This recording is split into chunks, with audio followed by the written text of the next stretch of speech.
Alrighty, this is going to be a real quick video. We're just going to recap some of the things we talked about in previous videos and did in previous lessons. But now, again, we're looking at the difference in proportions.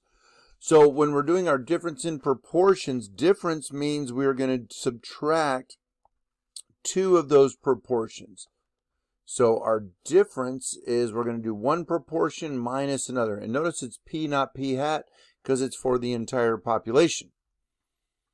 Alrighty, so before we do this, ensure all needed conditions are met. And so our conditions, reminder, are they have to be random, the data from two independent random samples, or, so we need from two independent random samples, or two groups in a randomized experiment. We're going to look at experiments now. We need our 10% condition. The sample size is less than 10% of the population, and same for the second group, both groups, not just one, both. And our large counts. So large counts says group 1, success and failures have to be at least 10. The number of failures and the number of successes has to be at least 10. And so in one of the periods yesterday, I can't remember which one it was, that's going to be greater than or equal to 10. We didn't remember if it was equal or not. At least isn't equal. So let's check if our conditions are met.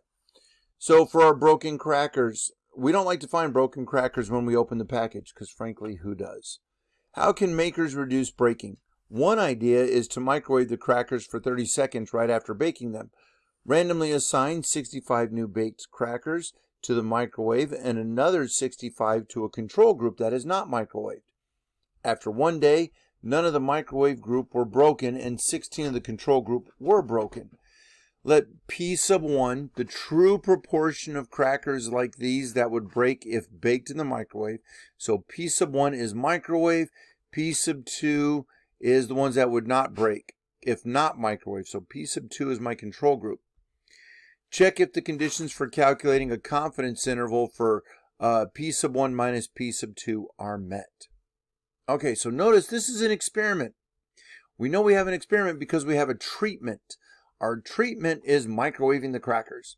And then we have a control group. Control group is the group I do nothing with. So were we randomly assigned? And yeah, the crackers were randomly assigned to one of the true groups. Right here, randomly assigned. Our 10% condition. I don't need it this time since sampling did not take place. Sampling is where I'm going to talk to a group of 100 people out of my sample size, or my sample is 100, and I'm going to do that out of all people. I didn't do that. This is an experiment, so I don't need to worry about the 10% condition. Our large count, however, was not met because 0 crackers from the microwave group broke. That is my failure group. Remember, successes from group 1. So the number of successes, I think there's 2 S's there, and number of failures for both groups. This is what my large count rule is saying. Both need to be greater than or equal to 10.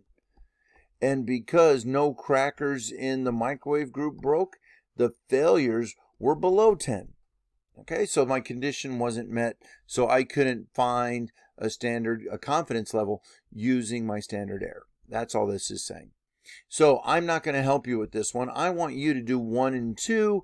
You've done these examples before. Just are all the conditions met so we can use our confidence intervals. But I'm in the back of the room. Let me know if you got questions.